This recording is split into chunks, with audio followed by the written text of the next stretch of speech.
All right, so in the last video, we looked at the two functions that we first created via a composition of chaining two functions together, and we observed that with like a simple substitution, we were able to take what is like befuddling as to how we would take the derivative and turn it into something that is like not difficult at all to take the derivative of.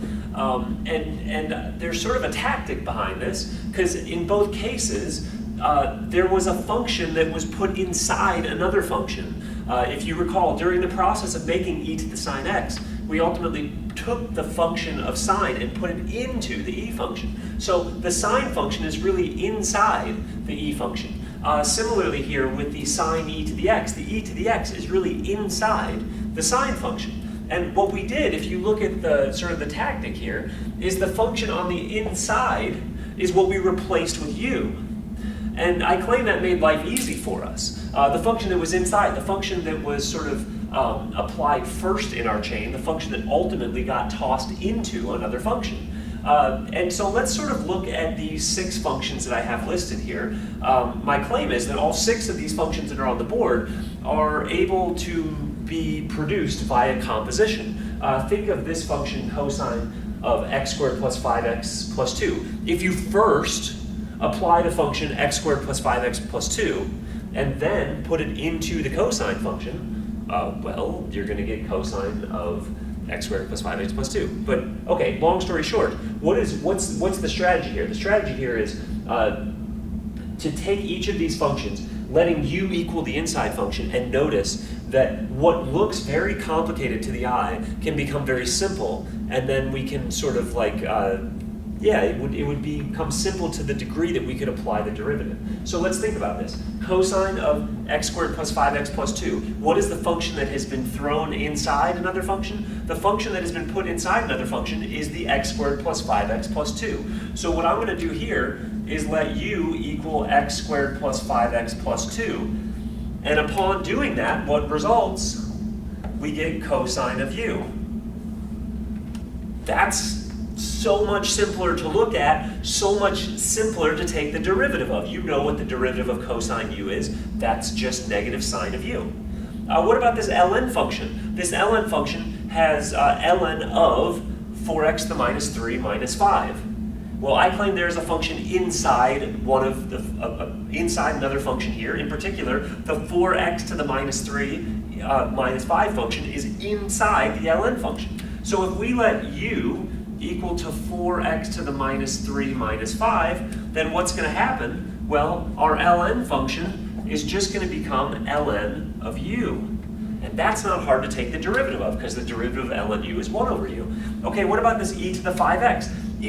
On the surface, you might even think, man, this e to the 5x almost looks like e to the x. But it's not. It's not e to the x. If it were e to the x, we could take the derivative, and the derivative would come out to be e to the x. But this is e to the 5x. This is something different. We don't have a rule for this. However, if you think of the 5 to the x function, or the 5x function as having been put inside the e function, and letting u equal to this function that is inside, if 5x were replaced by u, now we have something e to the u that we can take the derivative of. Hey, you can take the derivative of e to the u all day. Each derivative, you get the same thing back in return, because you have a rule for e to a variable. You don't have a rule for e to anything other than a variable. However, if you have something other than a variable in your e, let it be replaced by a single variable u, and now you can take the derivative.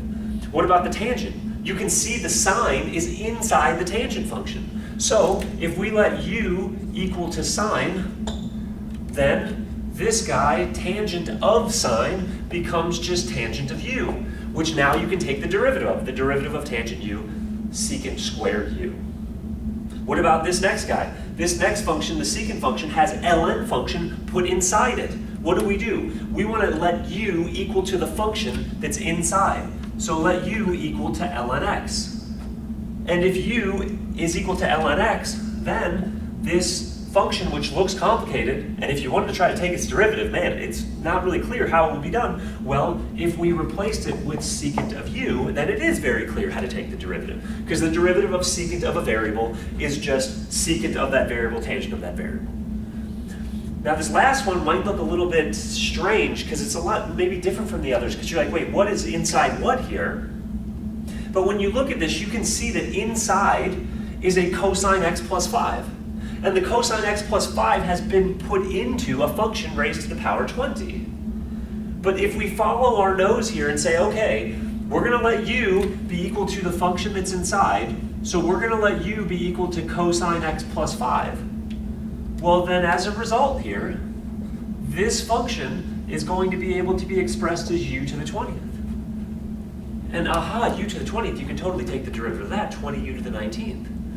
So the long story short is when you have these complicated expressions that result from the chain rule, one of the tactics that we're going to employ in order to take the derivative here is to take what's inside and set it equal to u, and then the problem simplifies a little bit.